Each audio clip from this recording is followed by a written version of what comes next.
governance, that procedures are followed, and that we make sure that the NLC is led by a board that can take it out of whatever challenges it faces now. So I think my experience over time has, I think, equipped me with the skills to do that job.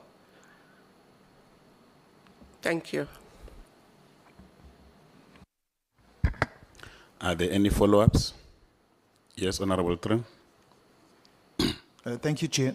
Chair, we had indicated that on average, I think if we have to just be consistent going forward, about 5 minutes or so that is what we have for each answer of the question. So I think we need to just inform I think it was done in under 5 minutes, but I think to be fair, that we need to just let the candidates know that this is the time that they would have. Thank you, Chair.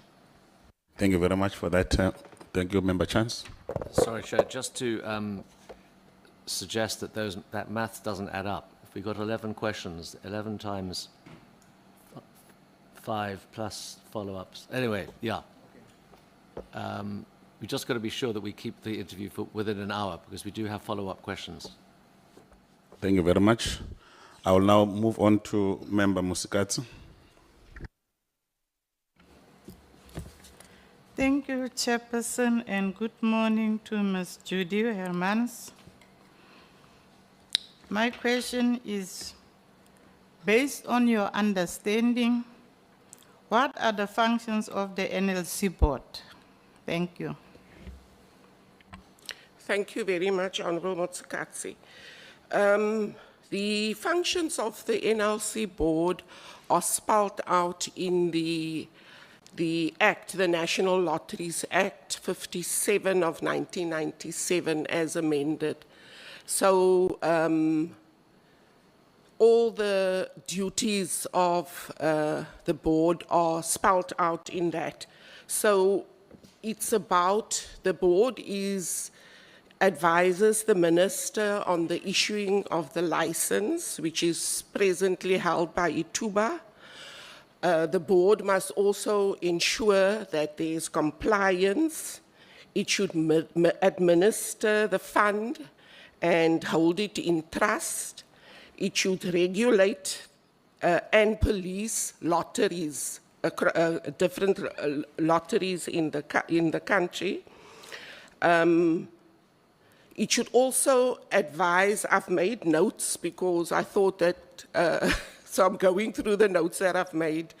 It should advise the minister on the percentage of money to be allocated, and also on the efficacy of legislation that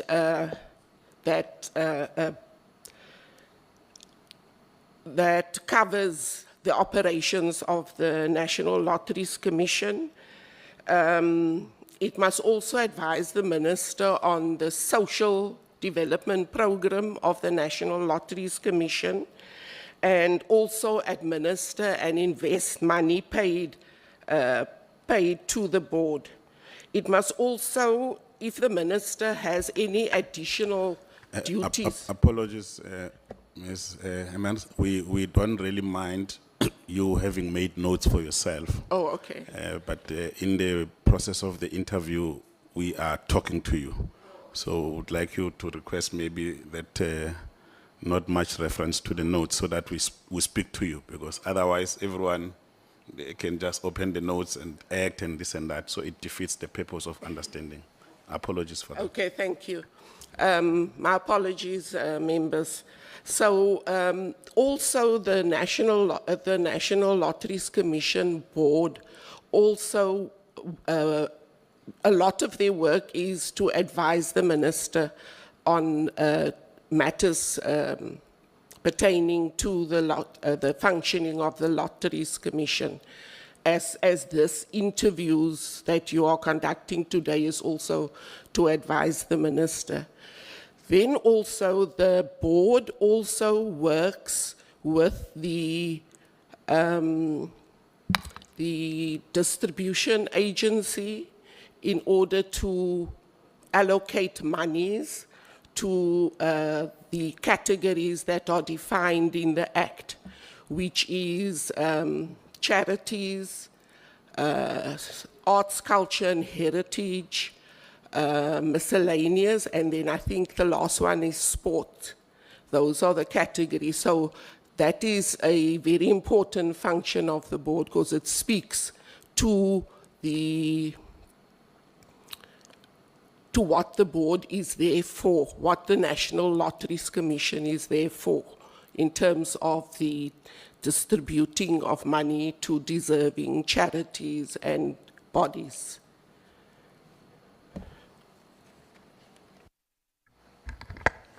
Thank you very much. I see there are two follow-ups. Yes, Member Tambo and Member Langa. Thank you very much. Greetings to you, Mr. Hermans. My name is Sinao Tambo. I'm deployed by the Economic Freedom Fighters. Just a quick two follow-ups.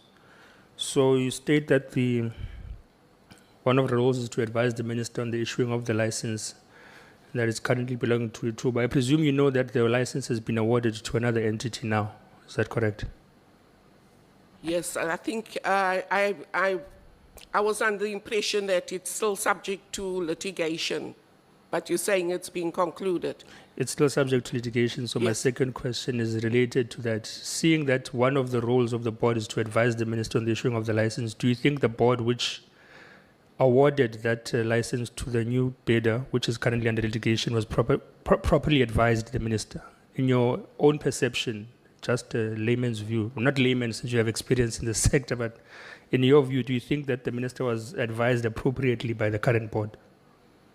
Well, I would believe that I think there was quite a credible board that was put in place, led by a credible person. So I'm sure that that the minister received the best advice that they had to give him. But obviously, maybe there were some legal ramifications. I don't know the details of the legal challenge, unfortunately. So I think any committee that advises the minister, you would hope that they would do the best that they can with the information that they have at their disposal. And if material errors were made, they should be able to go back and see where they have failed or where they have misled the minister. If that has happened, it's actually quite serious. But yeah, I think that they would probably have done the best that they could under the circumstances. Thank you very much. Thank you. Thank you very much, Chair. And greetings to, I'm not sure if it's Miss or Mrs. Sorry? Is it Miss or Mrs.? It's Mrs. Oh, okay. Greetings to you, Mrs. Judy Hermanus, right?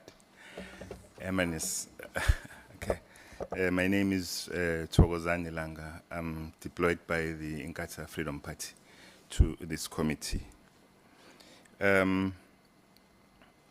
Maybe from your response on the view of the functions of the NLC board, I just wanted to check, you know, when you walk into a new environment or new board environment, what would be the, say, 2 or 3 flags, red flags, that you look for that signal potential governance breakdowns or opportunities for corruption, and why those 3?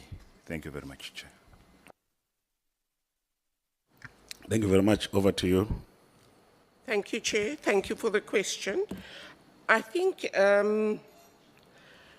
as a new chair coming into an existing board, the chair should have acquainted themselves with the audit reports, the reports to Parliament, etc., and identified where the risks are. from what from my own research, I've seen that there was underspending in the grant-making section of the NLC, the distributing agency. So I think the board should have a special focus on that, because if you consider that there are so many marginalized communities and charities that depend on that money in order to keep their organizations going. I mean, to have an amount of 957 million not spent in that for grant funding obviously means that there is something seriously wrong in the way that the process that is followed in approving applications. There must be, and I'm sure and I hope that the board has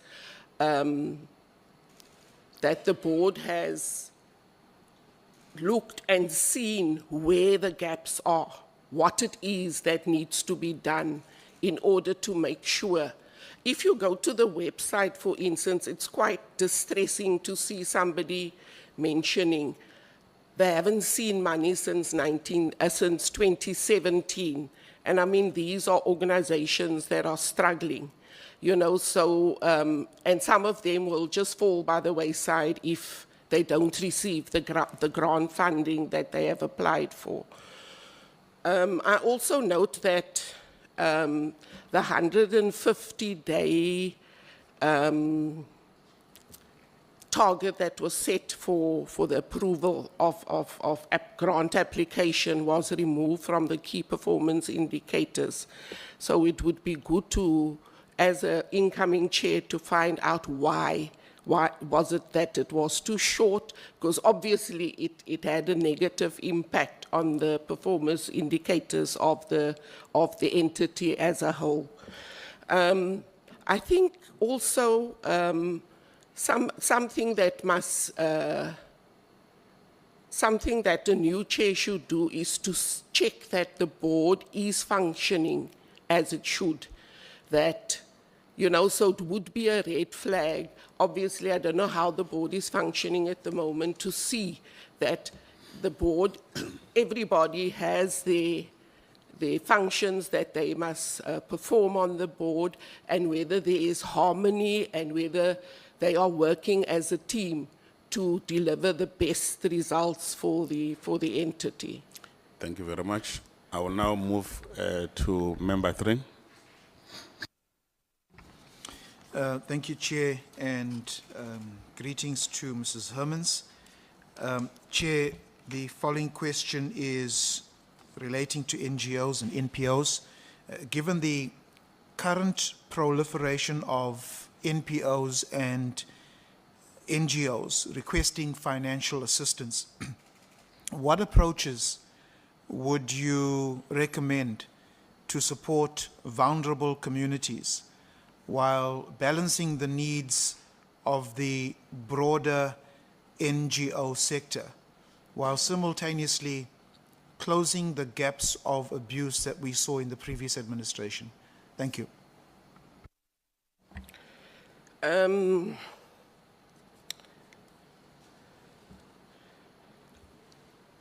I think that NGOs and NPOs, and I think there are 4 that is mentioned, trusts and also non-profit companies who are recipients under the funds. So I think one of the board functions that's spelled out in the Act is education, public education around the NLC. So I know there is some education taking place per province, you know, to empower NGOs and NPOs in submitting compliant applications. But I think it needs to be broadened so that you make sure that as many NPOs and NGOs and those other categories can have access. Obviously, I think there is a process within that 150 days, hopefully, in which an application is improved, where non-compliant applications are worked with to make sure that they can be brought up to a compliant level where they can be considered for the allocation of a grant. I'm not sure whether I've answered your question. Thank you, Chair. Thank you very much. We will now afford Member Chance an opportunity to also ask his question. Thanks very much, Chair. Good morning, Ms. Hermans. Mrs. Hermans, thank you very much for your appearance today. Toby Chance is my name, representing the Democratic Alliance. My question is as follows. Given the challenges that the NLC has faced in the past few years, which continue to compromise its operations, what mechanisms would you use to ensure that the NLC continues to effectively and efficiently distribute grant funding? The question is what? What mechanisms would you use to ensure that the NLC continues to effectively and efficiently distributes grant funding? Okay. Yeah, I think the Audit and Risk Committee of the NLC, and I think they also have an internal audit process. So for me, the work that is done by that committee of the board is critical, because it is there that you will find out what is it that is not being done, where there's a gap for wrongdoing, etc. And obviously that means that the board needs to have a constant review of the work of the Audit and Risk and Internal Audit Committee as it pertains to the distributing agencies.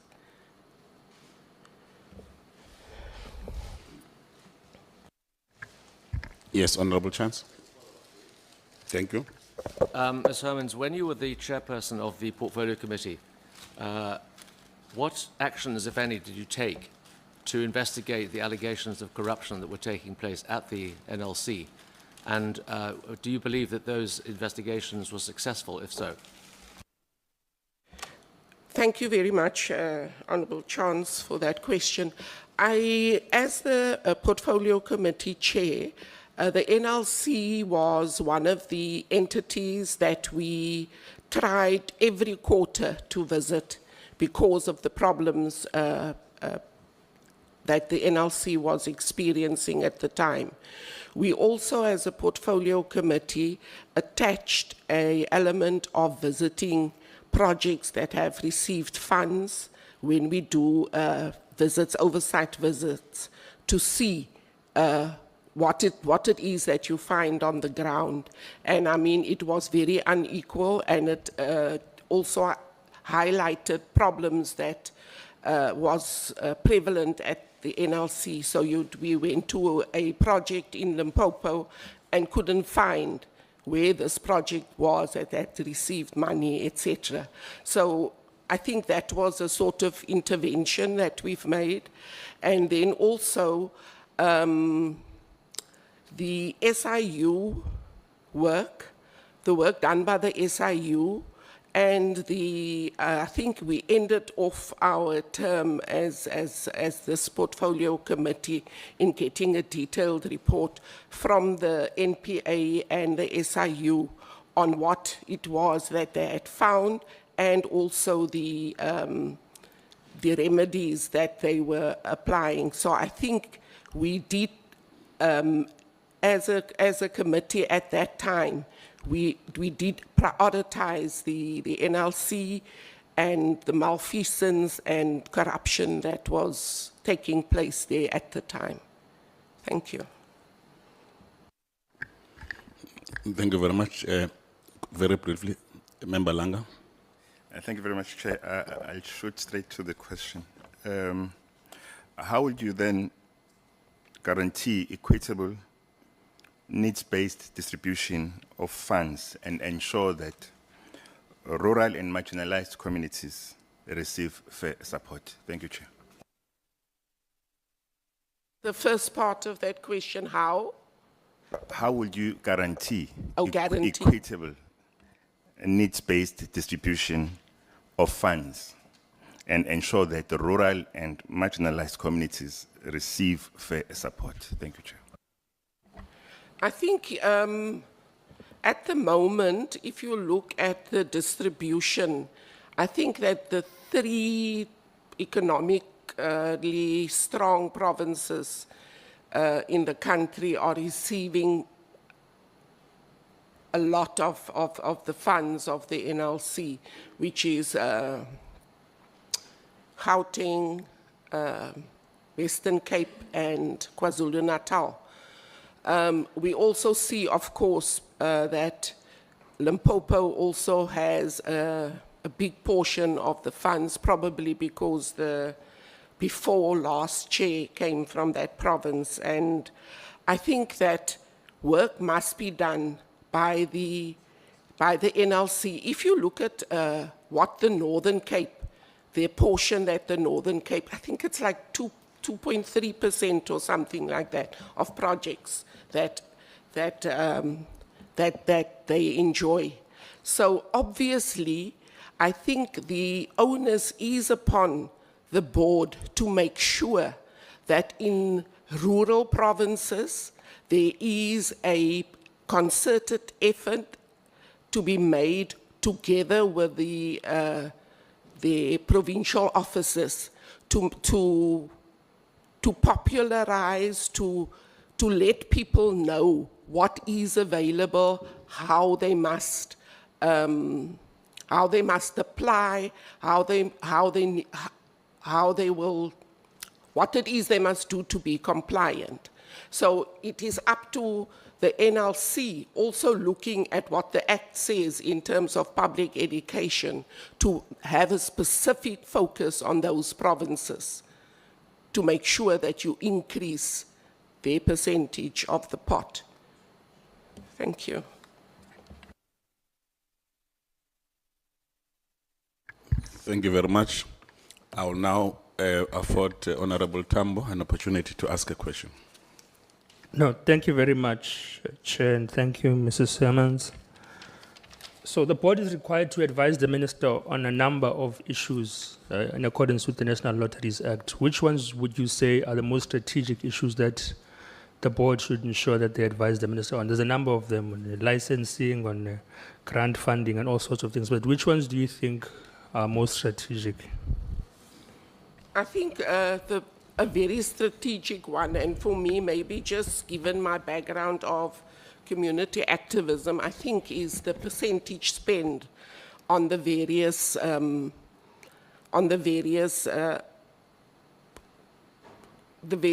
lines, items that money is spent on, allocation of monies, so that we make sure that the National Lotteries Commission uses that financial clout that they have to benefit communities and charities that serves our communities. I think for me that's a very important it's a very important one, and I'm not quite sure, I haven't heard or seen in any of the reports what it is that the board is saying to the minister in that regard, or whether whatever was decided at the time is just, in 1997, is just what it is, and it's never been challenged. Thank you very much. Just a quick follow-up.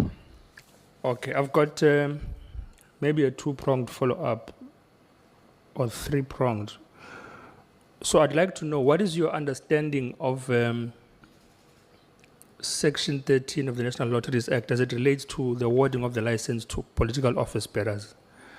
And I'm asking this because I want you to perhaps give us your interpretation, because we've had this debate in the committee before about what constitutes a political office bearer and whether the Act in its current form is deficient because it doesn't cater to the fact that there can be intermediaries who can operate in the role of a political office bearer to avoid violation of the Act. Now, I'm sure you understand the context within which I'm asking this. It's related to the litigation that we spoke about earlier. So I want you to give us your interpretation of that act, whether you consider there to be deficiencies in that act in its current form, and whether you don't think, should we appoint you as a board member, you've given us your history as a former provincial secretary of the ANC, a deployee of the ANC here in Parliament, a whip, a chair of this very committee, whether you don't think, considering what your interpretation of that act is, whether you think there's constitutional deficiencies or not, do you not think your appointment as a board chairperson will cast further doubt into that process? Because whatever comes out of that litigation process, whether it's reviewed or not, you're going to have to further advise the minister on what steps to take. Do you not think there'll be a conflict that arises out of your political party membership? So I think, I hope I was able to squeeze that Yeah, far it's up a into very one long thing. question, Member Tambo. Thank Let's you, be Chair. fair. Let's ask just follow-up question based on the rules that we've agreed. It's a very long question. Let me offer you an opportunity to respond. Yeah, thank you very much, Honorable Tambo. I don't know enough. I'm just being honest about the actual litigation, but I would assume that a political office bearer is defined, and I'm not quite sure you're referring to like somebody sort of fronting for somebody who holds a political position, but I'm sure the law will express itself on that. I don't know enough about that. Also, in terms of my, I don't hold any political position at this time.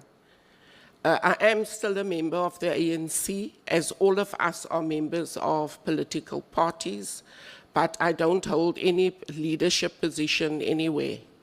So I'm hoping that I will be considered to be impartial and not trying to change or to subvert what is good for the NLC because of my political affiliation. But I want to be upfront about that. Thank you. Thank you very much, Member Tren. Thank you, Chair. Chair, I just would like Mrs. Hermans to clarify when she says she does not hold any leadership positions anywhere.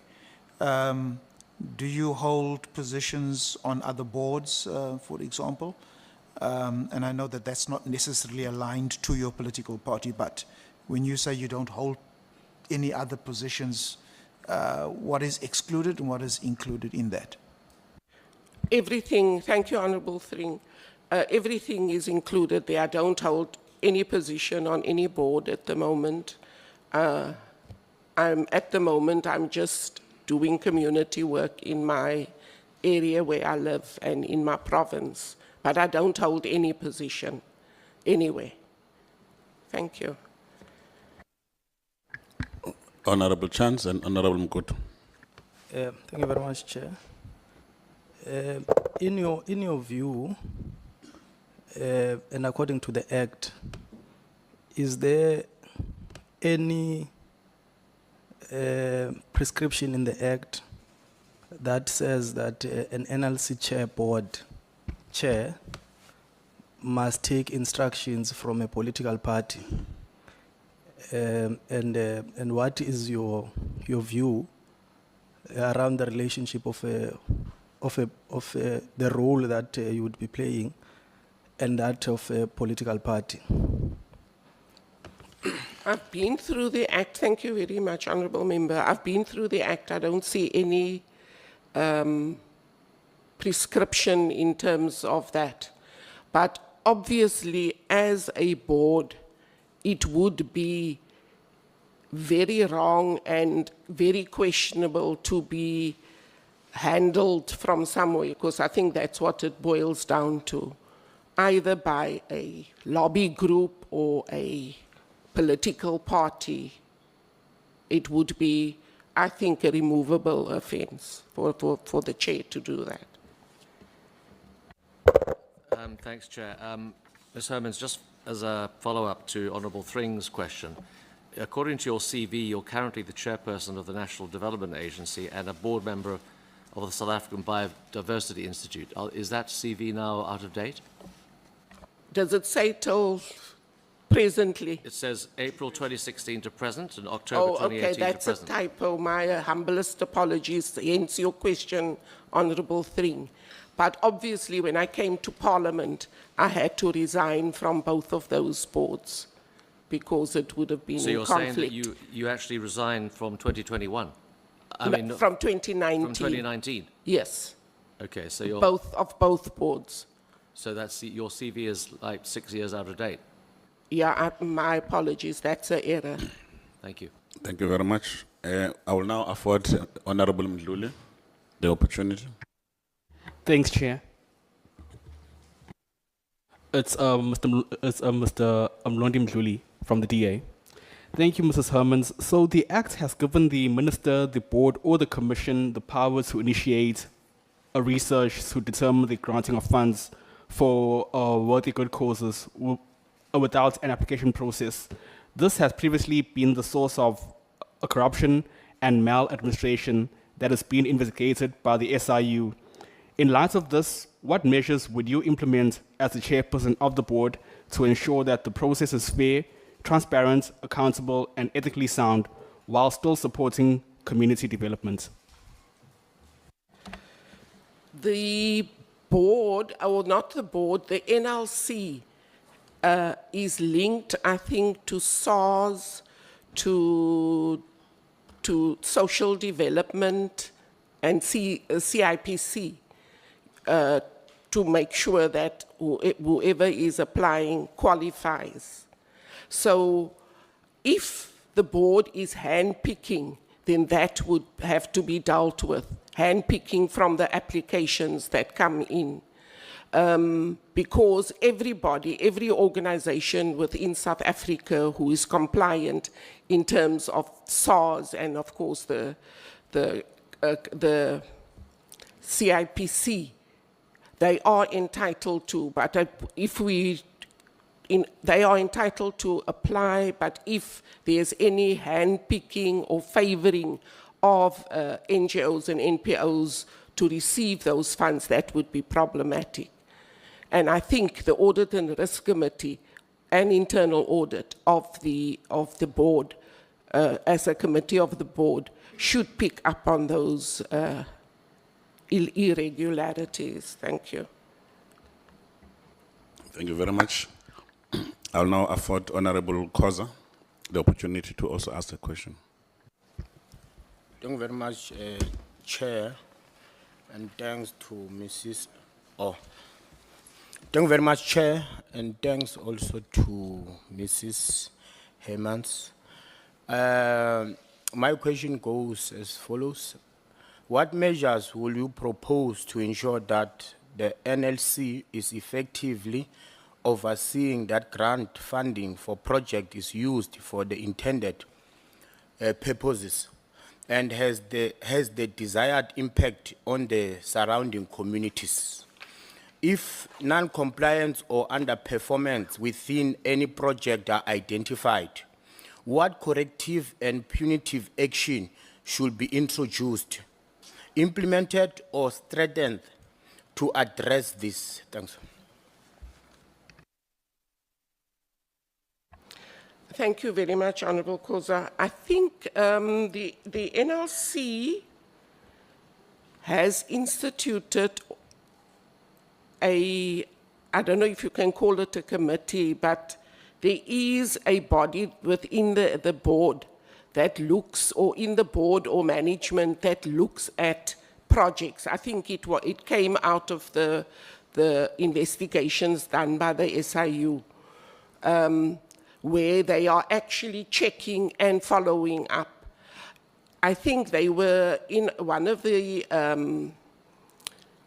presentations, last presentations that they made to the committee of the previous administration was that they were looking at various ways. Obviously, they can't go to every project, but they were looking at ways of reaching as many projects, because they were even speaking about the using of drones to see, is there construction where there's supposed to be construction, but there is work that's being done by the NLC in that regard. I don't know how effective, I haven't seen the reports that have come, but I think it should be strengthened because I think that leads to corruption if there is no oversight over whether a project is actually there on the ground and whether the NPO is there and is functioning. So I know there is processes within the NLC to follow up on projects, but it should be strengthened, I think. Thank you. Thank you very much. Do you want to follow up? Yes, thanks, Chair. Just a prompt follow-up from what have been presented. You have a history of practicing oversight for the National Lottery Commission as a member of Parliament. Do you think you did that effectively during your tenure as the chair of the portfolio of trade, industry and competition? And just briefly, perhaps give us a case study considering the rampant corruption identified by institutions such as SIU. How you, as the chairperson, combated corruption as the national, at the National Lottery? Thanks, Chair. Thank you very much. You'll be next after she answered, so that we don't pile her with questions. Okay, thank you very much, Honorable Koza. I think, you know, because we linked our visit to projects to our oversight visits. So, I mean, that would happen, say, 3 times a year. That is not enough. I think where there has been problems, like we have seen with the National Lotteries Commission, there should be more oversight by the committee in order to make sure that we identify where there are problems. So what happened in our linking our oversight visit to visiting projects? So it ended up with us just reporting to the committee and to Parliament on what it is that we found. But obviously more can be done by the committee. But you know, there are constraints on Parliament's programs, but I think it should be strengthened by there should be a strengthening of that by the PC. So I don't know whether you honourable members have been visiting projects of the NLC, you know, but it should be done regularly. And of course, supporting the work of the SIU and making sure that you walk the path of remediation with the board and the management of NLC. Thank you very much. Member Langa, very briefly. When it comes to me, it's always briefly. No, with everyone, follow-ups must be brief. Otherwise, you will struggle to deal with the business of today if we ask question haphazard other than the guidance that we have. I'm just trying to make sure that... Thank you. Mrs. Hermans, mine will be just a follow-up on your response, because I'd like to thank Honorable Koza. What he was trying to find out from your response is maybe your experience, you know, in also overseeing large budgets or public fines, you know. So then my question will be, can you share or maybe briefly describe your experience in overseeing large budgets or public fines, and explain how you ensure rigorous financial controls at the NLC? Thank you, Chair. I think thank you very much, Honourable Langer. I think when I was chair of the National Development Agency, even though their budget was not very big, you know, if you look at an entity like the NLC, but obviously the functioning of the board committees is very critical. so that we don't wait until the end of a quarter to assess if there are any challenges. So I don't have, as I say, I don't have experience of dealing with a large budget, because obviously as Parliament, we just did oversight over those organizations and of course gave input. But I think having a rigorous audit in the risk committee and internal audit would raise the red flags timeously if the board agenda is aligned with the strategic objectives of good governance. Thank you, Chair. Thank you very much. I will now afford Honorable Hlazo Webster an opportunity to ask the question. Thank you very much, Chair, and good morning, Mrs. Hermans. My name is Nobuntu Hlazo Webster. My question really relates to governance at the NLC. I'm sure you'll be aware that there have been a number of governance vulnerabilities that have taken place, some around grants manipulation, some institutional within the institution itself. What would you say is the single biggest governance vulnerability in the NLC? And what would be your approach, or what would be your leadership approach in addressing that? I think for me, thank you, Honourable Webster. I think for me the biggest vulnerability is to do with grant funding. Because if you look at the budget that they have and the way that people, staff members, I don't know if the board was involved, had managed to manipulate that process. So for me, that is the biggest red flag, because it speaks to delivering to marginalized communities. And if there is a gap, there must be a way that the board can regularly review how far is the distribution agency, what are the challenges, are there any red flags, is anybody trying to circumvent the processes? Because for me, that mandate that they have of serving communities is critical. I think in terms of governance, the board, from what I can see, and if you look at the improvement in the audit outcomes, at the moment they have an unqualified audit. They come from qualified audit with material findings. You know, I think there is an effort that is being made by the board to improve governance, but obviously more needs to be done. Thank you very much. Thank you very much. I think there's a quick follow-up. Yes. Yes. The question is around have you had experience in the past where you had resistance, institutional resistance? Because the issue sometimes isn't about competence and dealing with these issues, it's about institutional resistance. And how have you dealt with that? If you had either political or institutional resistance to changing or situations, or to changing the issues or the challenges within an institution? I think when I was at the NDA, we had challenges around also funding projects. But obviously, as I said, it was a much smaller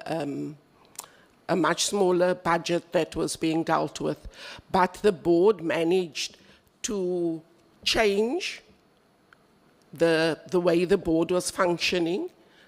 When I was chair, we went out of the boardroom and we each had a province that we had to monitor and make sure that what they say is there, that we see it with our own eyes, we pick up what the problems are. For instance, there was funding to a chicken farm, but when we got there, we found that they had a problem with water, etc. So I think for the board to get out of the boardroom, to be on the ground, to listen to the people, you know, because you will hear, people will tell you, if you go to any province and you speak about NLC, why are you only hearing the negative things, you know?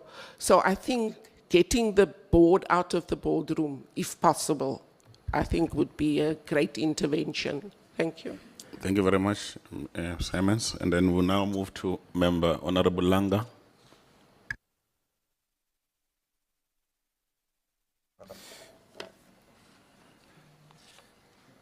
Thank you very much, Chair. My question to you, Mrs. Hermans, will be considering the responsibilities of the role as an NLC board chair. Can you share some examples from your past experience where you were required to make complex, unpopular, or tough decisions? Please elaborate on how you approached the decision-making process and managed the competing interests in this regard. Thank you, Chair. Thank you very much, Honorable Langa. I have not, as a chair of a board, experienced that type of negative behavior from board members. But when I was a board member at SANBI, which is the South African National Biodiversity Institute, you know, we were able to, as a board, work together to make sure that we had problems with the CEO and the way operations were proceeding there. At the NDA, we also had problems with labor issues, but as a chair of the board of NDA and as a board member of SANBI, we were able to, under the direction of the SANBI board, and of course as NDA with the CEO, we managed to pull together as a board, because I think it's very important for a board chair to be able to face challenges head on, to be brave and take decisions that might not be popular with the board, but convince others that it is the right thing to do, but you have to be brave to do that. But I don't have actual experience with a very big board that had those challenges. But I am sure that given my history, I will be able to rise to the challenge. Thank you, Chair. Thank you very much. I will now move to Honorable Dr. Gigaba. Thank you, Chair. My question will, in a way, follow up from the question that Honorable Hlazo Webster asked, which looked at governance in the NLC. And I would like to understand, because good corporate governance is an important element in building a capable and ethical public sector. Now, in your role as chair of the board, what steps would you then initiate to ensure that the NLC adheres to good governance standards and creates trust, public trust in itself as an institution, especially from the point of view of the public and the intended beneficiaries of the organization? Thank you very much. Over to you, Ms. Simmons. Thank you, Honorable Dr. Gigaba.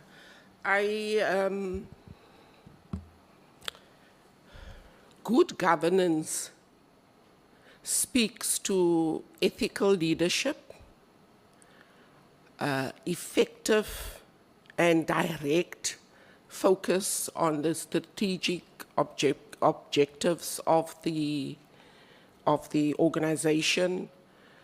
Also, good communication, good and fair communication, so that you don't get into a situation where some members have some information and others will discover when they get to the board meeting that, you know, they haven't been shared with that information.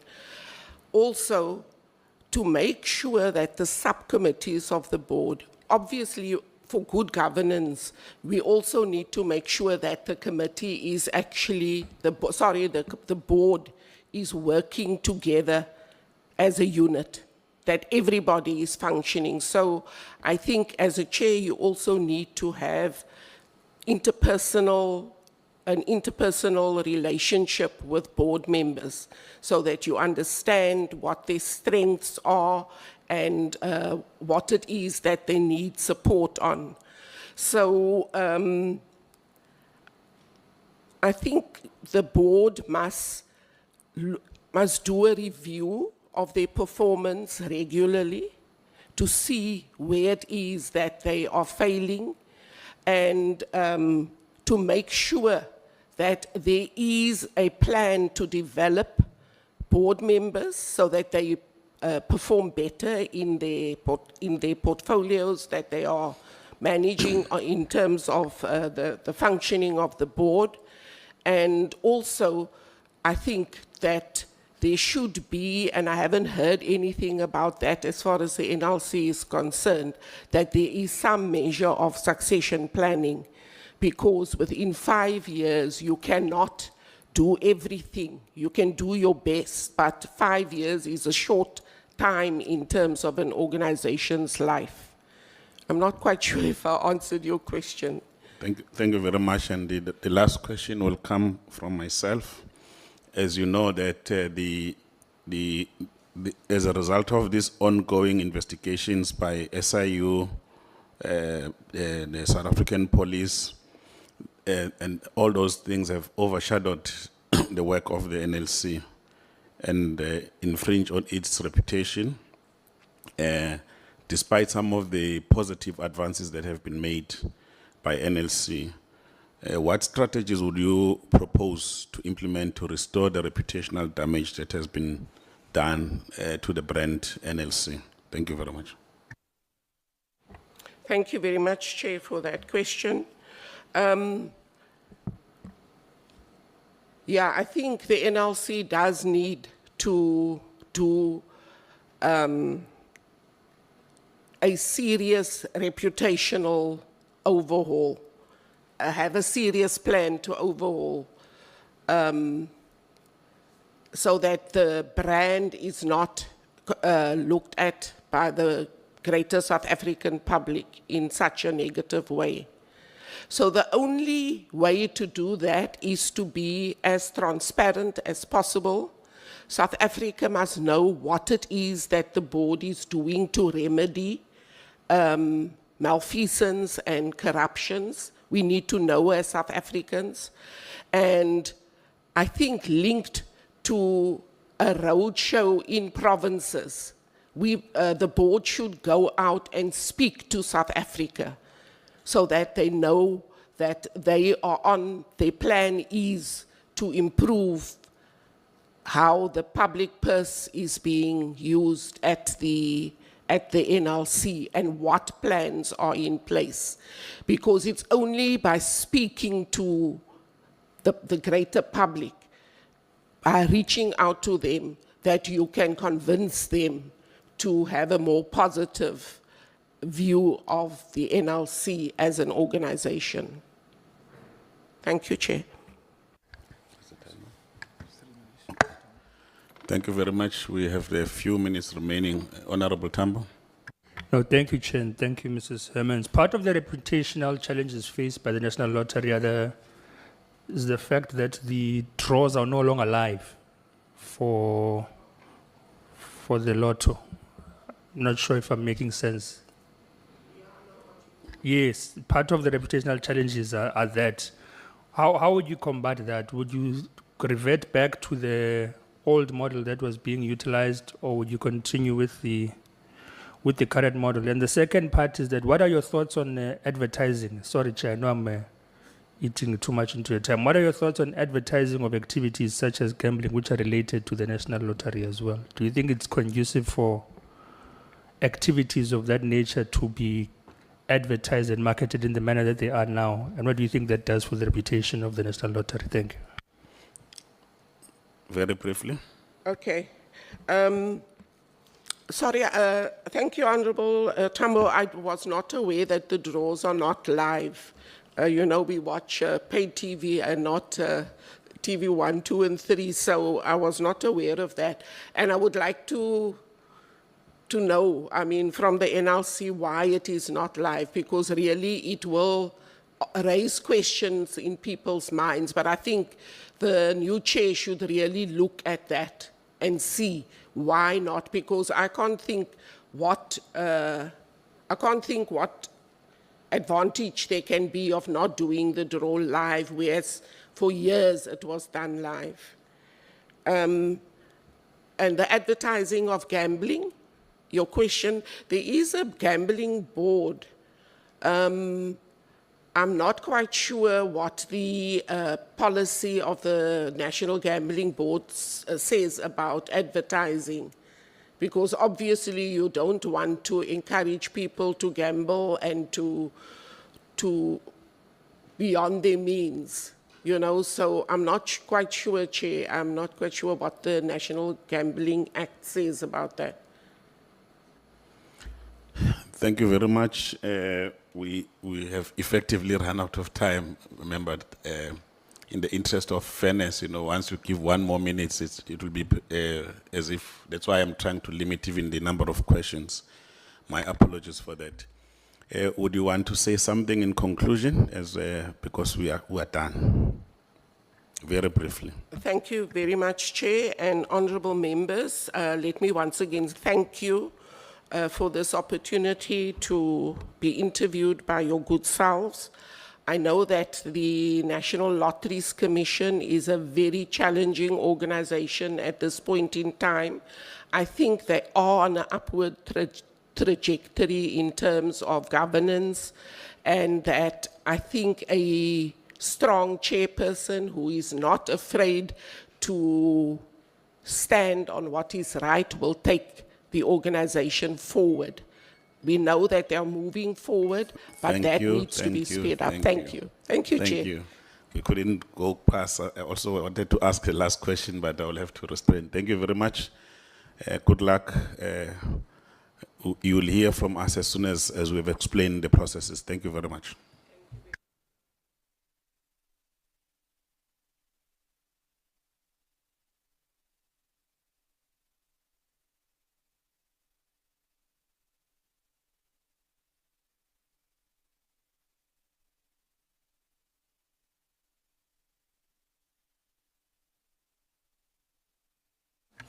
Colleagues, while we're still sorting ourselves out, I really want to appeal, without restraining you, that as and when we ask the follow-up questions and this and that, we do so within the confines of the document that is before us, because it will help us objectively to measure the same thing. Otherwise, we run the risk. We are tempted to be all over, and then we run the risk, I'll give it to you now, we run the risk of measuring different things, and when we tally things, I really want to just raise that appeal. Yes, Member Tran? Chair, just on that, I would like the members to know also that I've added to my question, which says, while simultaneously closing the gaps of abuse seen in the previous administration. So just so that we are consistent as well. Thank you. Thank you. It will really help us. I know it's tempting, we want to probe more, but we are limited because we have to measure apples with apples. Otherwise, once we have all these other questions, they are very important, but they will not help us to get to where we're going. And we're also trying to make sure that even in terms of the time, we limit to 1 minute. Andre, before you leave, have you advised members on the scoring, they score and then they submit do they write their names or what happens so that we, if you can just outline that process so that we are not, Chair, previously we indicated to members that we'll give each member a scorecard, and at the end of the process, we will probably, members either deliberate or when, after that process, we'll take hold of those scorecards so that we know how members, each member score. so after the candidate is done and then you tick, and then you submit. Is that an understanding? Yes, Member Webster? Short technical question. The weighting, the 1, 2, 3, 4, 5, doesn't tally with the 100 at the end. Is it a separate process? That is here, 1, 2, 3, 4, 5, and that is at the end, which is the out of 15, 40, 45 to 100. It's a separate process, right? It is a oh, sorry, Chair. Yes. Separate process. It doesn't have to Yeah. tally. Yes, it doesn't have to tally members, but we will discuss it when we're doing the discussion of the scores tomorrow. Like we said earlier, that we're gonna discuss the scoring sheet. Thank you. Yes, Member Mluli and then Member Tring. So do we fill that part in or do we leave it blank for now? Okay, sure, thanks. Sorry, what do we leave blank? There's two ways in which you score here. There's the one with percentages. The first is 15, followed by 40, followed by another, where's this other 40? 5. The last will be 5. 50, 40, 45. Yeah, 40, 45. Yeah, 40, and then 5 is on leadership, the last one is 5. That gives you 100.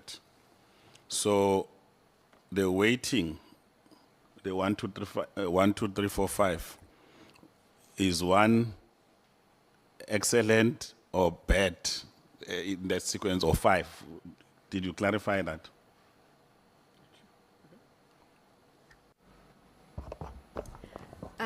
Hi, honourable members and Chair, we didn't go through that this morning when we discussed, but that's how the weighting will go.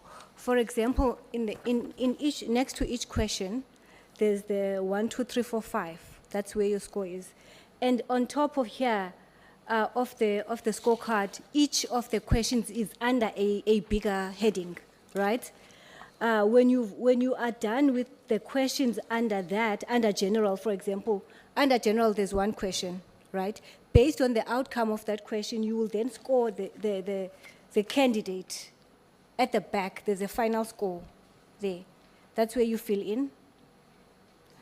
Similar to the next set of questions, which are technical questions. There are questions that are technical under the technical section. When you are done scoring, then at the back, there's the technical out of 40. Okay. I'm not sure if it's understood, Chair. Yeah, if there's confusion, we can always, when we discuss, we can always, the important thing is that everything equal should be 100. Chair, I'm still confused. If you look at the weighting, for example, for the first one, which is under general, it's out of 15, but the weighting is 5. So do you score out of 15, and then, like, how does that work? Because I'm looking at, it says here A, general, and it's just one question, and that's out of 15, the total. Yes, Member Chance? It seems to me that you just have to take a percentage, basically.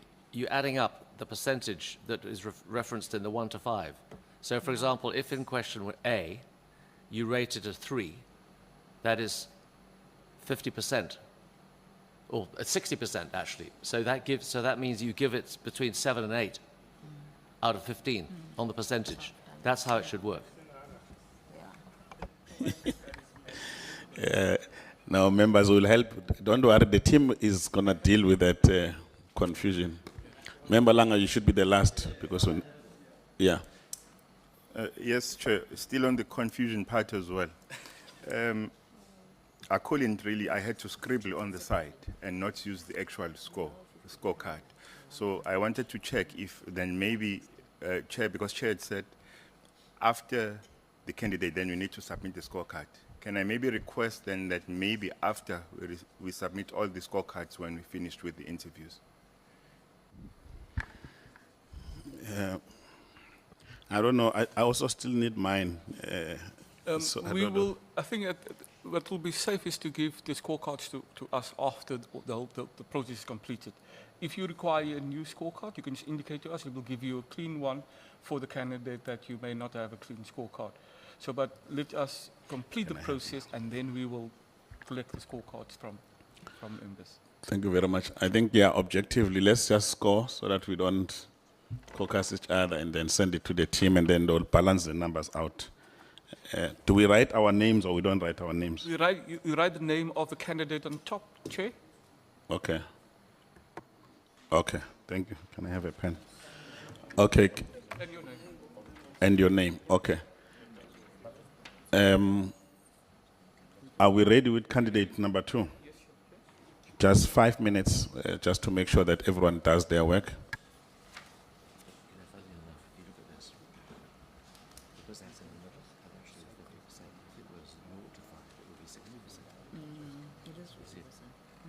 Even though 3 out of 5 is 2/3, it's actually, there's no naught, it's actually 50%. Yeah. Yes, yeah. Halfway between 1 and 5. Yeah. Didn't you have any? You had some breakfast. You should have some more. Cereal and fruit. Must be another thing else. I'm gonna go look because I really am hungry. You don't think straight when you're hungry. You don't think straight when No, you're you've got to have some. hungry. I might even be a bit hard on candidates.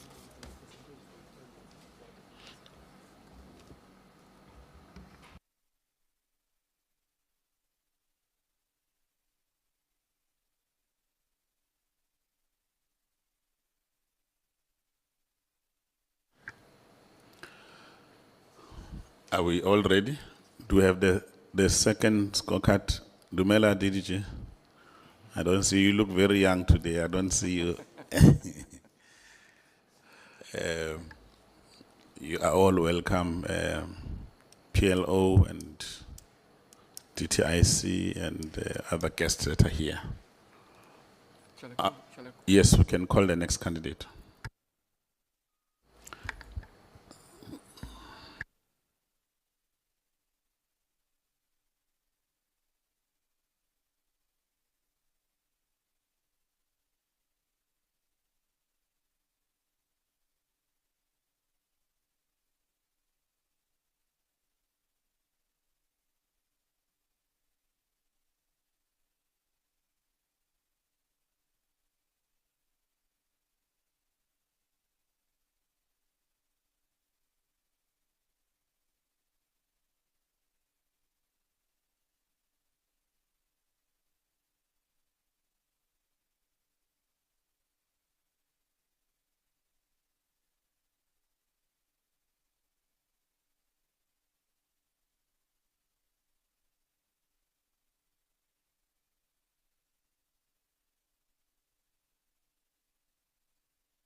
Thank you very much,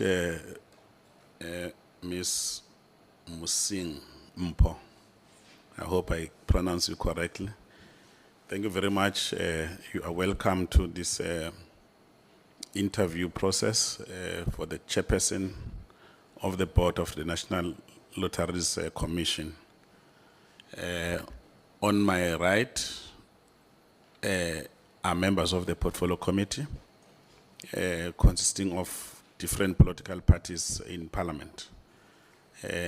I'm the chairperson. We have the secretariat that is helping us to deal with the issue. You are welcome. You are amongst the 6 candidates that were shortlisted through the process, as you have seen it unfolding. We are now at the stage where we are dealing with interviews. There's just one issue that I need to bring to your attention, that the process of vetting and checking academic qualification and all that is currently underway through our normal channels.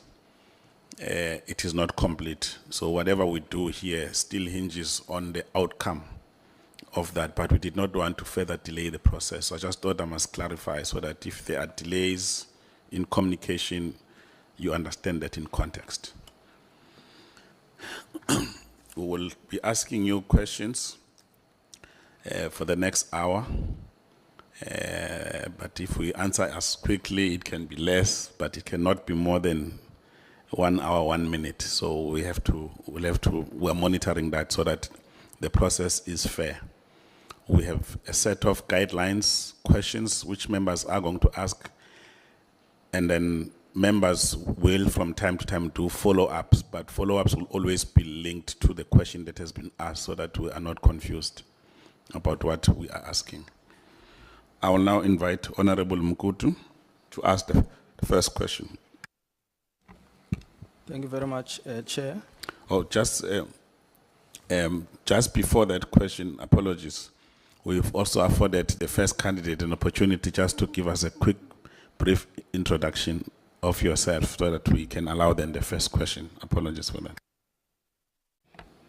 Thank you, Chairperson, and good morning, honorable members, and good morning, Chairperson and the Secretariat. My name is Mpomo Singh, and a little background of me. I think my legislative background started as in the Department of Trade and Industry, and where I was responsible for regulated industries, lotteries, gambling, and liquor industries.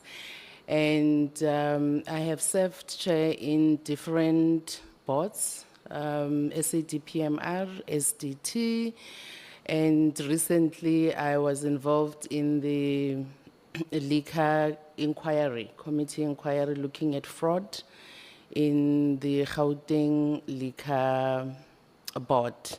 So, Chair, in a nutshell, that's me. Thank you very much. I will now afford Honorable Mkutu to ask the first question. Thank you very much, Chair. I think, Chair, the background part might have answered the first part of my question. But if you wish to, again, elaborate on your professional background, you can do so. But the second part of the question is, how do you think then that your professional background, competencies are essential for a chairperson of the board of a public entity to effectively fulfill their mandate? So how do you think that your professional background and the leadership qualities and competencies that you have acquired over time can help an entity like the NLC to achieve its mandate and your mandate as the board chair? Thank you. Thank you very much for the question. I think as I had already indicated in my intro, that I do have experience in lotteries. I was one of the employees at DTI that dealt with the policy in lotteries and the current legislation as it is now. And I believe that from the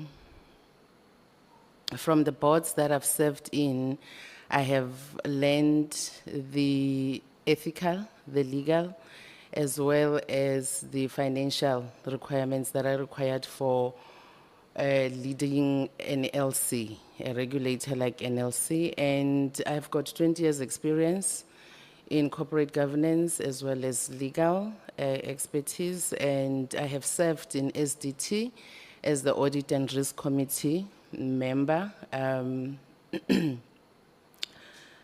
leading a multidisciplinary board through compliance challenges as well as performance. So I believe that experience allows me to be the chairperson of NLC. I think lastly, just to mention that one of my other experiences was working in the Gauteng Liquor Board, where I found a number of audit findings, repeat audit findings, and my strategy in dealing with that was to turn the audit findings into actionable performance KPIs to ensure that we improve the audit report of the GLB. So I believe that experience and that exposure, legal exposure as well as governance exposure, gives me that. I mean, I have, it's legal, it's policy, it's governance, as well as transformation, which I believe are the three pillars that would assist a regulator like NLC. Thank you. Honorable Tambo. Thank you, Chair. My name is Nao Tambo. I'm a member of the committee. A quick one. You said you were, in your past experience with the department and the NLC, you were part and parcel of crafting some of the legislation. Would you perhaps advise us which legislation in particular? Sorry about that. Thank you for the question. It was the National Lotteries Act, the Gambling Act. I think during my tenure there, the key legislation that we brought to Parliament, to the very same committee, was the Gambling Amendment Act, where we're introducing online gambling. And yes, those are my key experience in the area of gambling and lotteries. Thank you very much. I will now invite Honorable Musikatsi to ask the next follow-up question. Thank you, Chairperson. Good afternoon, Ms. Musi. Based on your understanding, what are the functions of the NLC board? Thanks. Thank you so much for the question.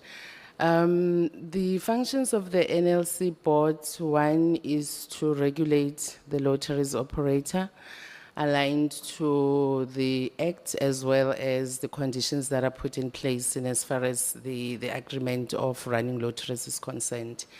And it's to also regulate sport pools in South Africa. And NLC is responsible for NLDTF, which is a fund that is used to beneficiate in South Africa for national building and for projects, social projects that uplift our communities. And those are the key functions. They operate based on the different distribution agencies in charities, arts and culture, sports, and the other one that is now called all-purpose category, and funds are distributed based on that. And that is the key function. I think the other thing is to ensure that monies that come in from from the sales tickets of lotteries are also utilized specifically for that national building in our communities, and those projects that are deserving to be funded to address and redress social ills in South Africa. Thank you very much. I will now invite Honorable Train. Oh, sorry, Honorable Langa. I missed your hand, sorry. Thank you very much, Honorable Chair. And Greetings to you, Ms. Mpoma Singh. My name is Togozani Ilanga. I'm also a member of the committee. Yeah. I just wanted to check. You seem to have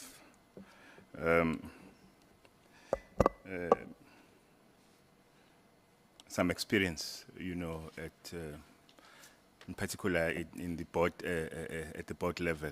So, when you walk into a board environment, what will be the 2 or 3 red flags that you look for that signal potential governance breakdowns or opportunities for corruption, and why those 2 or 3 red flags? Thank you. Thank you, Honorable Member. I think the lack of board charters, the lack of tools and instruments that are linked to corporate governance, the lack of control measures, financial control measures, and lack of professionalism and ability to really take action and execute the mandate that is required, and being able to take those decisions timeously.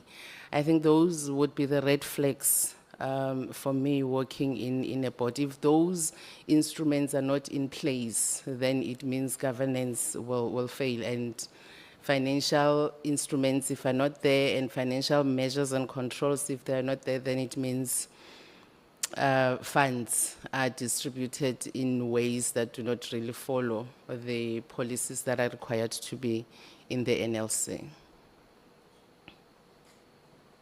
Thank you very much, Honorable Tring. Thank you, Ms. Musing. Wayne Tring, member of the committee. The question is, given the current proliferation of NGOs and NPOs and other groups requesting financial assistance, what approaches would you recommend to support vulnerable communities while simultaneously balancing the needs of the broader NGO sector and closing the gaps of abuse that we have seen in the previous administration? Thank you. Thanks. Thank you, Honorable Member. Let me start with the abuse that we've seen in the NLC. I think one of the key challenges from what I've seen is that the processes in the NLC is that applications come in. Once applications come in, you have a adjudication committee that sits and adjudicates on that, and then you have what they call a verification team, an internal team that goes out to do their due diligence on the applications that have been received. Once that is done and processed, then it triggers the approval of the board. I think that's where the challenges are, in a sense that there's limited verification by the board itself. The board relies solely on the reports that come from management, and there's no way where the board can verify that particular information. So whatever that comes in is what you have to approve, because there's no verification. So for me, I believe that there's a need to include, between the stage of due diligence and the stage of board approval, there should be verification by the board itself, where the board would have to look, for instance, at the reports that are coming from the Tutuka system that was introduced, to assess if there are any duplicates, if there's been changes of banking accounts in the system, and ensure that we can, we can have early detection of these fictitious applications as well as hijacked NPOs. I think that's one of the ways to deal with it. And I know the committee will ask me, but is that not duplication of duties? I think it's not duplication from the level of the board. It would be specific and the terms of reference would be there to say what that committee would have to address. And when we look at statistical analysis and whatever reports that we draw from the system, they are able to give you that information. And if the board can take at least 30% of these applications and do random verifications on them, then it would close the gap of, I believe it would close the gap on the abuse that has been seen. And I think the other approach is to monitor the finances through banking accounts, that if you have been offered or been approved a grant, that just like SARS does, every 2 months, if you are a business, you must submit your banking accounts, and there's a need for verification of where the funds went and what did they do. So that would allow the NLC to be able to assess where the funds have gone and if they've been used for the actual purpose that they were granted for. So that's me on that question, in trying to address that question. Thank you very much. I will now offer the opportunity to Honorable Chance to take us through. Thank you, Ms. Musing. I'm Toby Chance, representing the Democratic Alliance. The NLC has a broad mandate.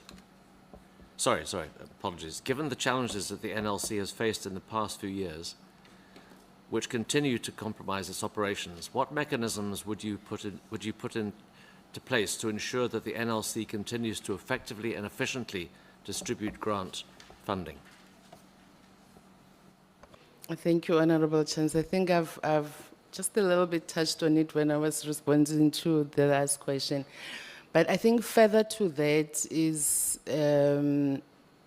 ensuring that for instance, I looked at the annual report of the NLC, and they have repeat audit findings that have not been addressed as yet. I think one of the key things is to turn those audit findings into really deliverables for management, so that we have our fingers on the pulse as far as that is concerned, and then we can improve the audit report. I think also is the issue of, as I said earlier, the issue of looking at the system itself and being able to use the reports that are from the system, the Tutuka system, the application system, to look at as I said earlier, banking details that might change, and also to link the processes that NLC has with the processes of DSD.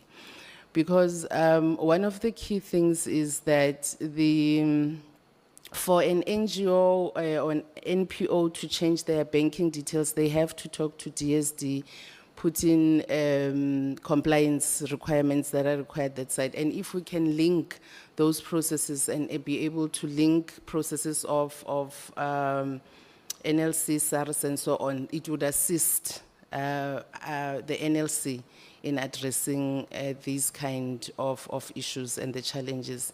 And I still want to repeat, Honorable Chance, that I believe that the verification committee at the level of the board with random verifications would really assist, because I had I think it was last week, the current chairperson was interviewed, and he indicated that there's a report now that states that money have been redirected wherever they were redirected, which essentially says, although there is this SIU investigation internally, these things are still processed. This fraud, malfeasance, and corruption still continues. I think that would be one of the ways to outroot that attitude and conduct in the NLC.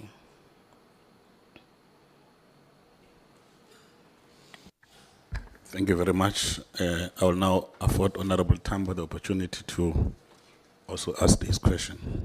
Thank you very much, and hello again. So the board is required to advise the minister on a number of matters as prescribed by the Lotteries Act, whether it's allocation of funding, issuing of licensing to sport, or issuing of funding to sports or recreational activities and the likes. Which one of these do you think, which one of those mandates do you think in an advisory capacity from the board are most strategic to ensure that the NLC is functional and operational and ethical?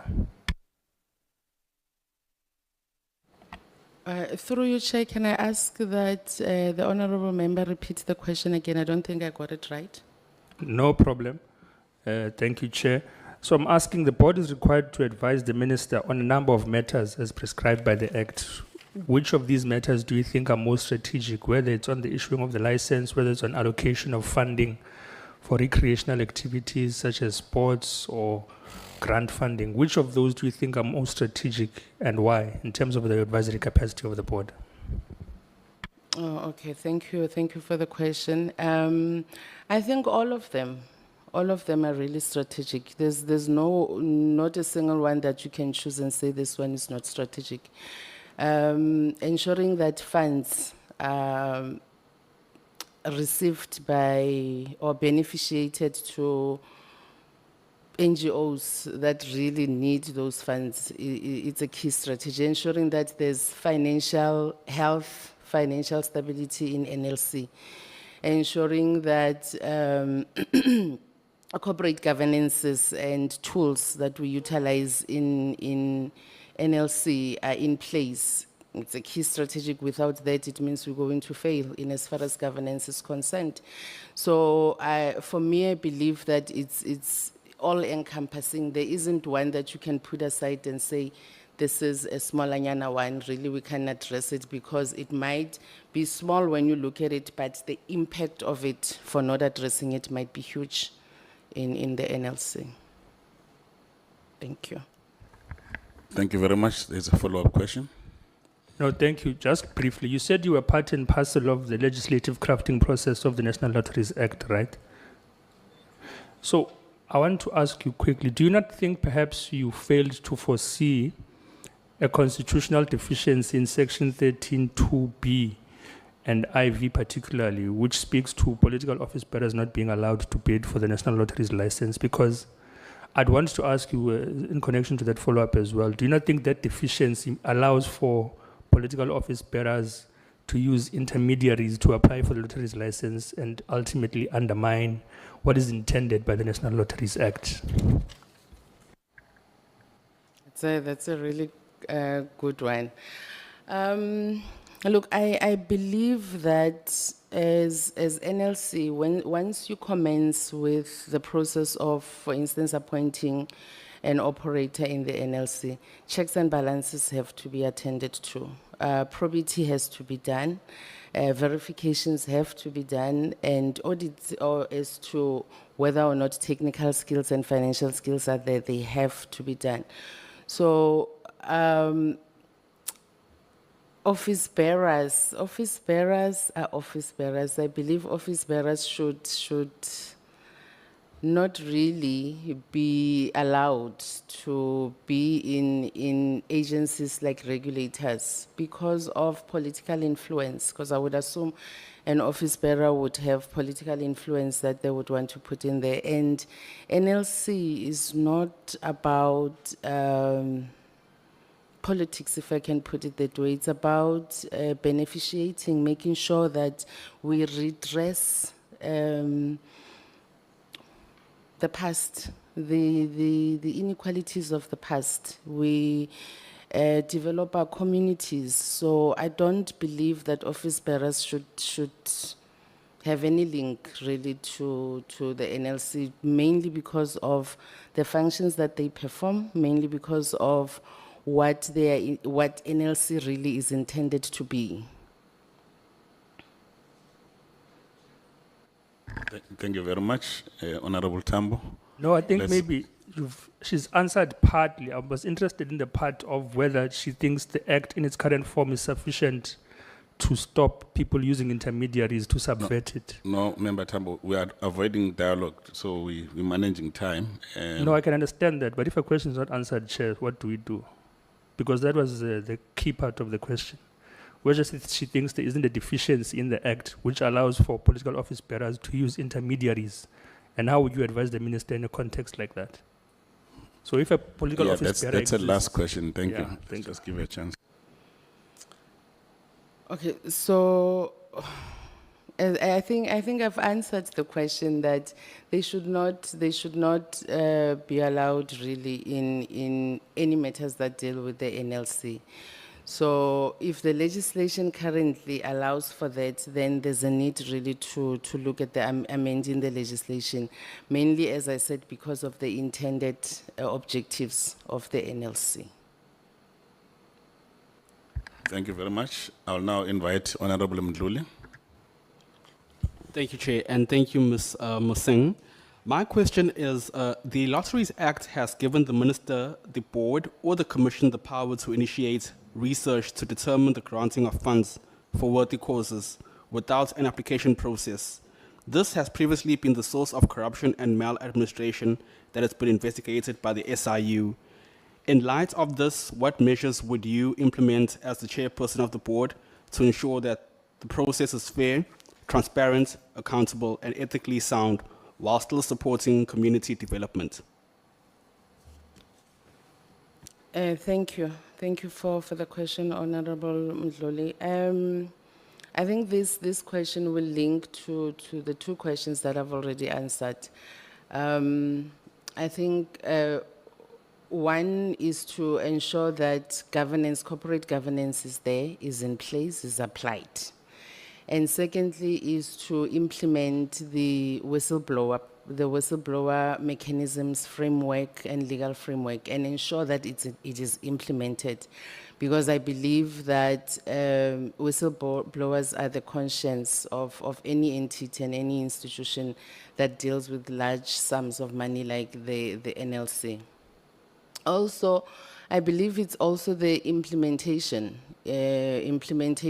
of processes that are in place, policies that are there, ensuring that the policies that the board has approved are clear on the mandate, are clear on processes, on SOPs and procedures, so that because the board is an oversight structure, it doesn't deal with the day-to-day running of the institution. So you want to ensure that policies and processes and procedures that you've put in place when you come to evaluate them and assess if they've been followed, that they are very clear.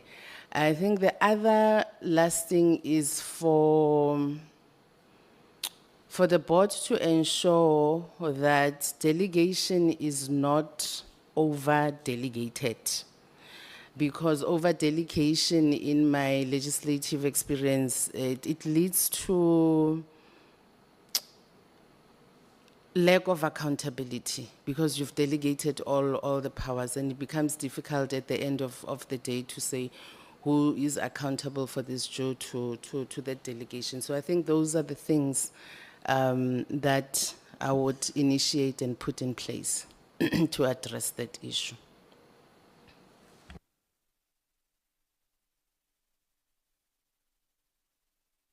Honorable Langa. Thank you very much, Chair.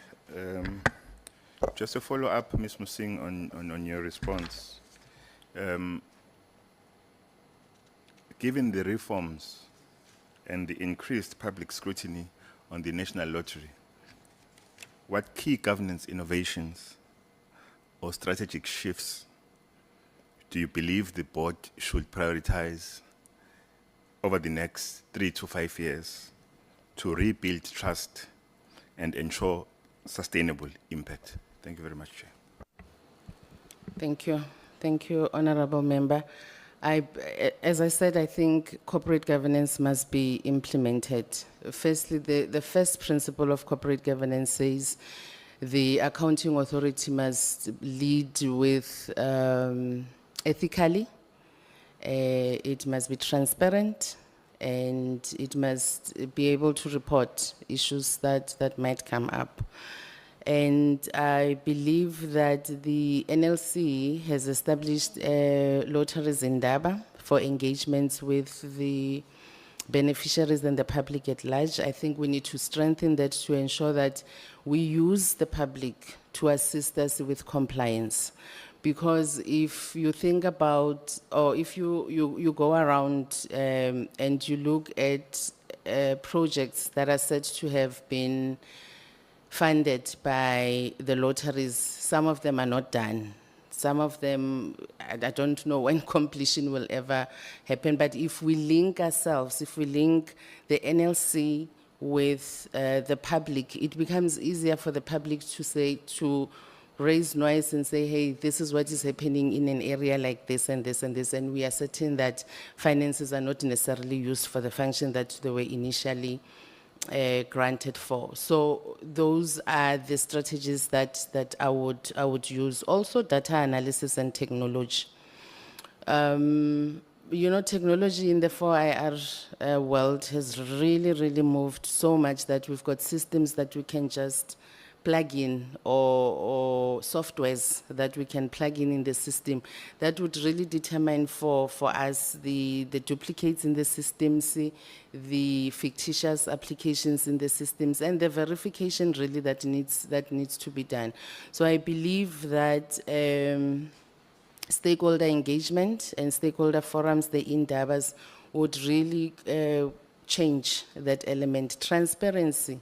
I believe that open data and open transparency assists in that, because once you are able to say to the public, these are projects that have been approved, and you indicate the outcomes of those projects, then, as I said, the public would be able to tell you, to say, this project is according to your report, this project is supposed to be here and it's not there. So I think, though, it's all-encompassing, using all the resources that we have. The NLC has introduced, they call it the ISO in bribery management. That's one of the other ways of addressing that, and it talks to whistleblowing, it talks to how you deal with bribery inside, it talks to management and how management should be acting professionally and not receiving gifts, I'll call them gifts at this point, from the public, because that is really collusion. So those are the processes and systems that I would utilize to try and address the issue that you raised, Honorable Member. Thanks.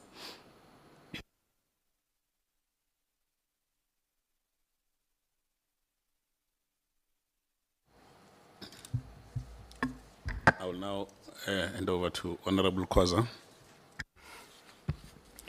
Thank you very much, Chair. Also, thank you, Ms. Mpho Musing. I'm Muzi Khoza, a member of this committee. My question is, what measures will you propose to ensure that the NLC is effectively overseeing that grant funding for project is used for the intended purposes and has the desired impact on the surrounding communities?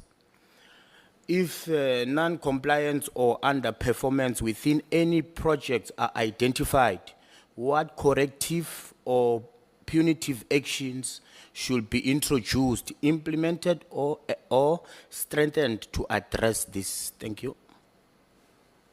Thank you. Thank you very much for the question, Honorable Member. I believe policies that HR policies need to be very clear. They need to have offenses in the schedule of that policies, so that if there is any misalignment or to the policies, that it is really stipulated to say these are specific offenses, and there's a need to prioritize those offenses based on whether they are lenient or they are really aggravated, or so there's a need really to prioritize the offenses and to ensure that once such misconduct is identified, there's a disciplinary action that is taken. There's disciplinary action that's taken, and those actions should should be, I think, reported on to the public to say these are the, especially depending on the sensitivity of the issues. So I think that would be my approach, including the verification committee that I spoke about, that I said I would propose in the NLC if I make it for this position. That would be one of the committees that I would propose to deal with the verification of beneficiaries and project outcomes, so that you see the difficulties that, honorable member, once you rely heavily on the report of management, it means whatever that is put forward is exactly what you have to deal with. You have no other source to verify that particular information.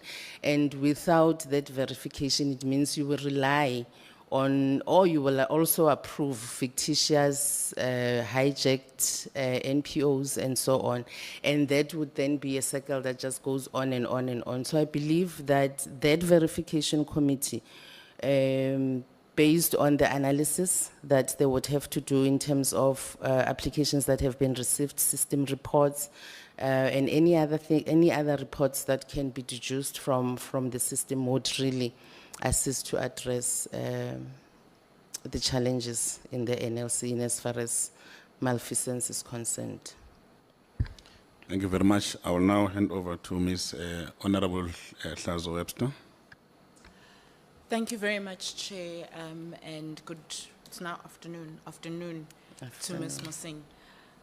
Given the various challenges that exist within the NLC, which do you believe are the top challenges, the key challenges, the most significant, and how would you address them as a board chair of the NLC?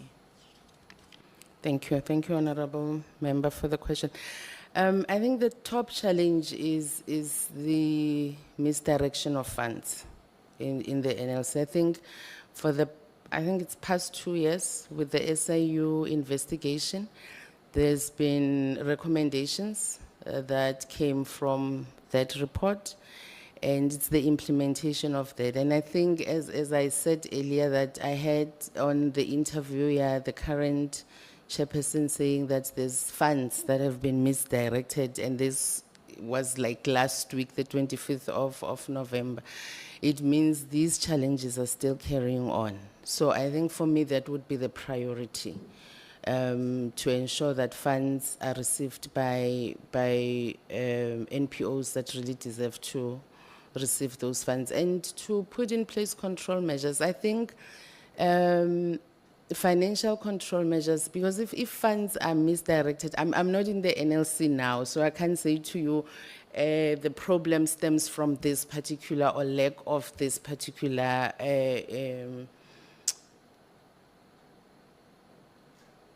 measure. But what I do know for sure is that my experience in the Gauteng Liquor Board, there was almost the same. It's not like huge funds as per NLC, but it's almost the same issues that are there. And the measures that I used to improve in that year was to look at the data analysis that was there, and to verify that data, to ensure that whatever that I'm receiving as the head of that institution is correct and it's verifiable, and also looking at the risks that are there based on the data that you have, and setting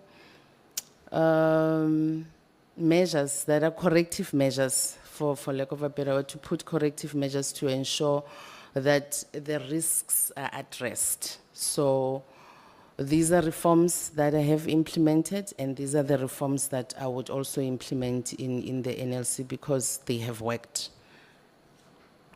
Thank you very much. I will now hand over to Honorable Langa. You have a follow-up? Okay, sorry, Ms. Webster, just a quick follow-up. If there was resistance from the executive within the NLC, how would you handle that resistance? Resistance on... It's on the reforms that you speak about that you would want to institute as a board and as a board chair. Thank you. I think for me is to engage with the executive. What are the challenges? Why do you not, for instance, why are you not happy with the reforms that are being proposed? And to also, I think communication normally and engagements normally, we find each other easier when we do that. So for me, it would be to assess that and to, once, you are never going to satisfy everybody in an institution. Apologies, apologies, Chairperson and honorable members. I thought I had switched this thing off. So those, I think to sit and chat and get an understanding of why there's resistance and providing reasons. I think when you provide reasons, it's like what Paja says, provide reasons why you are taking specific decisions. And if you have done that and you have explained and you have shown to executive management the benefits of taking that route and management is still resistant, then it means it's not management that should be in the NLC. They need to find a home elsewhere. So that would come with disciplinary actions should they not apply, for instance, such policy if it is adopted by the board. So, and it's to make sure that we are not lenient, because I don't know, it's just my belief, honorable member, that we have become lenient as far as malfeasance and fraud are concerned. I know the SIU reported that the members that are responsible for what has transpired in an NLC are still to be charged, criminally charged, and that's 2 or 3 years later. So I think being able to act as fast as possible, but at the beginning is to sit down and have an engagement and get to understand and be able to explain as well your position in as far as these reforms are concerned and explaining how they lead us to a clean audit. Thank you very much. I will now hand over to Honorable Langa to ask his question. Sorry, Chair, there was a follow-up on Honorable Webster's question as well, but just a short one before I come to my question, if the Chair allows. You can do both. Ms. Mosing, how do you personally ensure that your decision-making remains objective and free from external influence, particularly in environments where political community or stakeholder pressures are intense? Thanks, honorable member. I think you follow the NLC governance structures that are there. You have to follow the NLC governance structures. You have to understand the role. Well, I'll put it as my role as the chairperson of the NLC, and to implement the powers that are vested in the chairperson by virtue of Principle 11 of corporate governance, which requires that the chairperson oversees the finances, oversees high risk of the institution and fraud, as well as the financial management of the institution and ethical leadership. So that would be my approach, honorable member. I hope I have answered your question. Thank you very much. Then my question would be, considering the responsibilities of the role, can you share some examples from your past experience where you were required to make complex, unpopular or tough decisions? Please elaborate on how you approached the decision-making process and managed the competing interest in this regard. Thank you, Chair. Thanks, Honorable Member. I think my experience stems from the Gauteng Liquor Board, and I'm thinking, Honorable Member, how I want to phrase this one. I think there was a lot of resistance when I started in the board.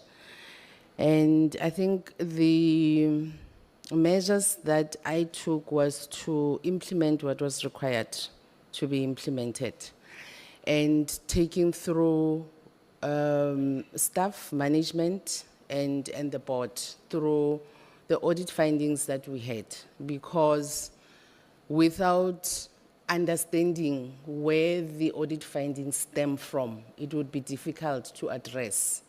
And without the support of the board and the support of the staff and the support of management in itself, it would have been really difficult to improve the runnings, to put in place control measures. And I don't want to go too much into detail on this one, but as I said, the key thing for me was to convert audit findings into KPIs for management, and ensuring that there's reviews. We had monthly reviews to ensure that, because 3 months for me, I felt it was a long time given the nature and how the control measures were not there, were non-existent. So monthly and weekly were how I ensured that processes that have been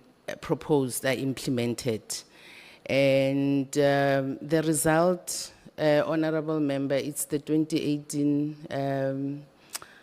annual financial report, which one, it was the highest collection of funds that year. 2, we had, by the end of the year, we only had 1 audit finding that was outstanding out of a number of audit findings. So that's the reforms that I used, and that is my experience, and that's what I can share with the committee. Thank you very much. I'll now hand over to Honorable Dr. Gigaba.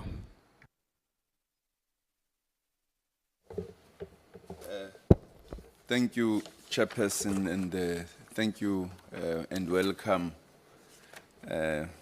Ms. Musing. You've spoken a lot about corporate governance, and you clearly have some good background in it. My question in this regard is, what would your role be as chairperson? And what steps would you take? I mean, what steps would you take in your role as chairperson to ensure that the NLC adheres to good corporate governance?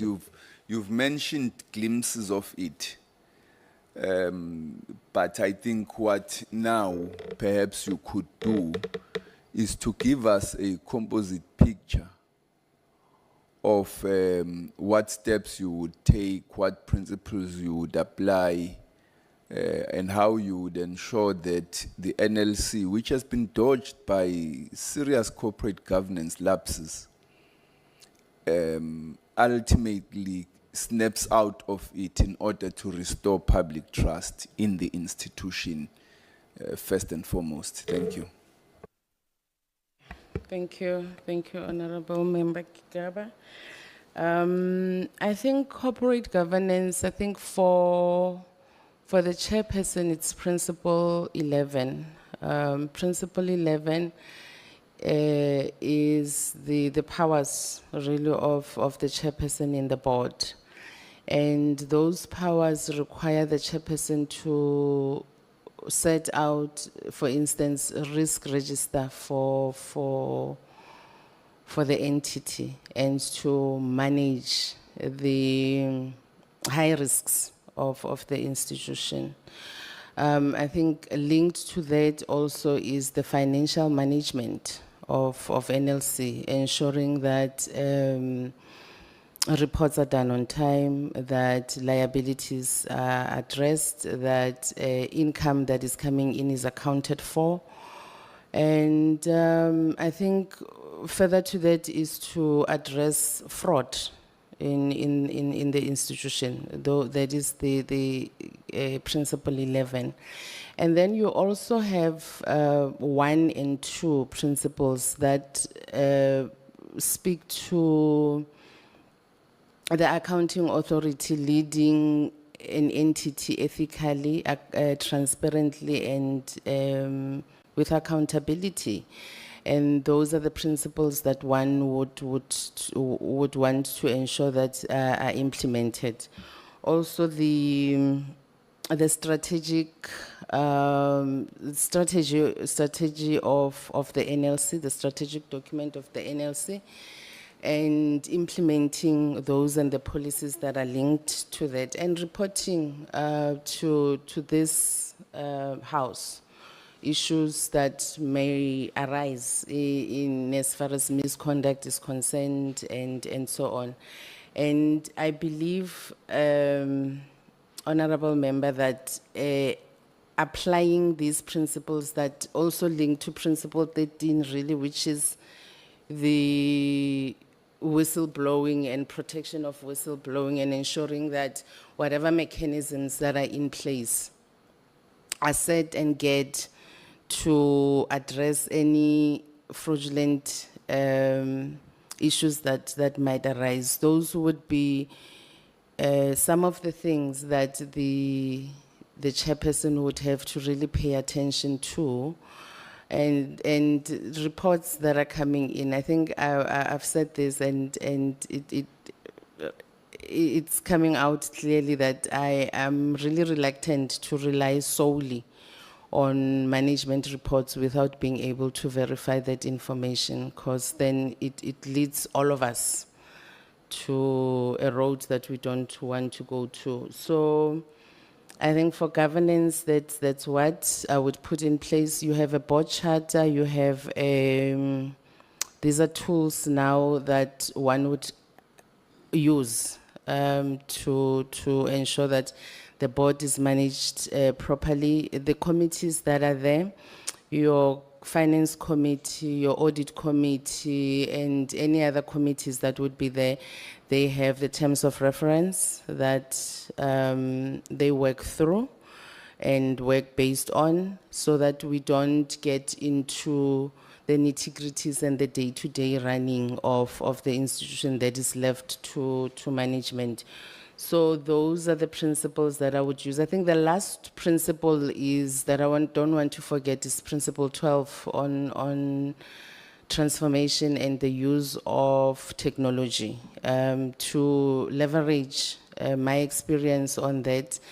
I think I forgot to mention when I introduced myself that I'm in the 4IR industry in a private company, which is really a family-owned company and business, and we specialize in such softwares, and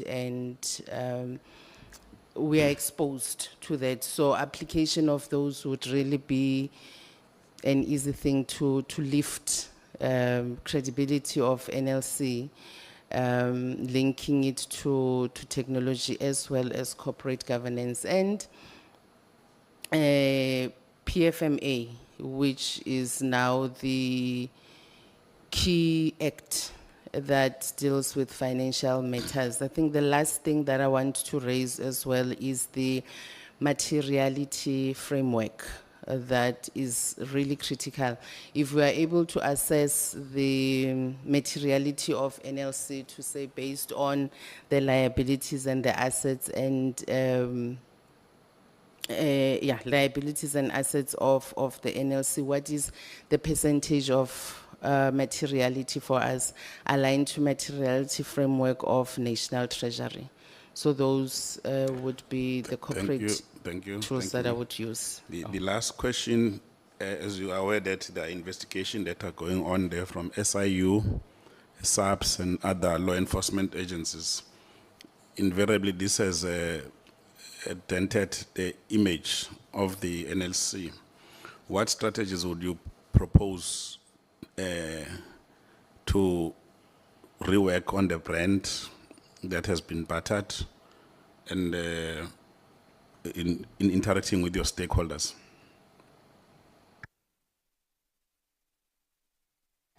Thanks, Chair. I think open data, Chair.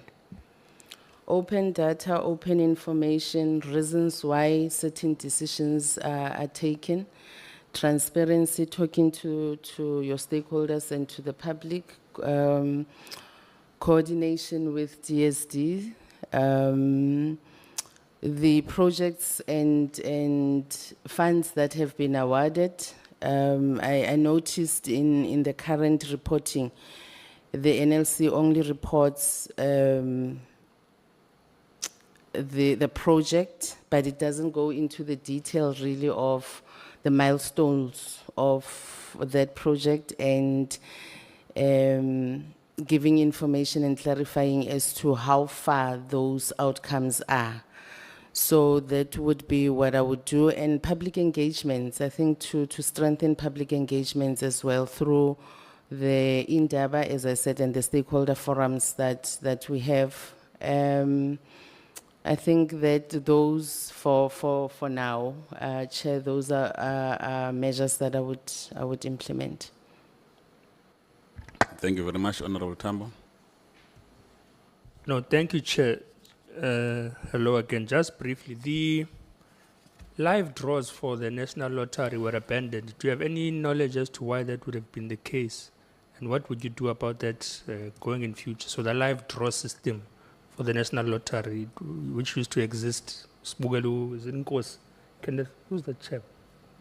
Nimrod. We used to watch Nimrod Ngosi on ETV. That has been abandoned for many years now. Do you have any insight as to why that is the case? Because I think it speaks to the reputational challenge faced by the National Lottery in general now.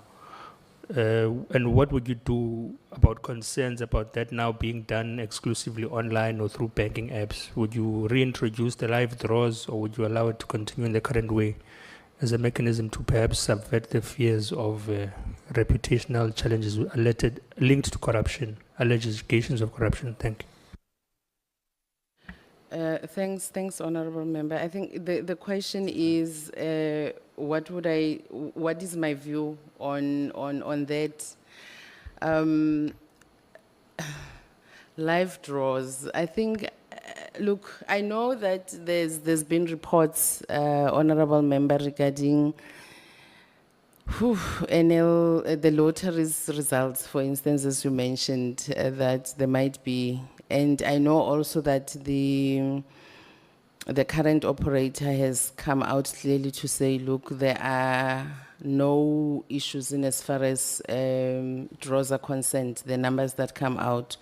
And I know also that there's been an issue that only ABSA Bank players, is it ABSA or FNB? One of those banks is only winners from that bank are recorded in the system. At this point, I can't really give you measures that I would put in place because I would want to understand what the issues are. At this point, I still do not understand what the issues are because of what the operator said, which is that their systems are monitored, they are verified, they are tracked, and there's no collusion in the systems. So I would want to first understand what are the key issues on that before I can even venture into an answer. So for now, I will say it's something that I would put my fingers on. It's something that I would look at, investigate if I make it for this position, and come back to this House and report as to what are the findings and what mechanisms can we put in place and recommendations that we can put in place to, if there is any issues there, to Thank you address very much, those ma'am. issues. Thank you, Thank Chair. you so much. Apologies, we couldn't even ask an extra question because of the sensitivity. It's time out, Mr. Chance. You're putting me in a very serious predicament because we are really trying to work within that specific time. It's it just requires a yes or no response. Okay. I want to ask Ms. Masing, if you were to be elected appointed chairperson, would you be willing to subject yourself to a lifestyle audit and call upon other members of the board and management to do likewise? Absolutely. Thank you. Thank you.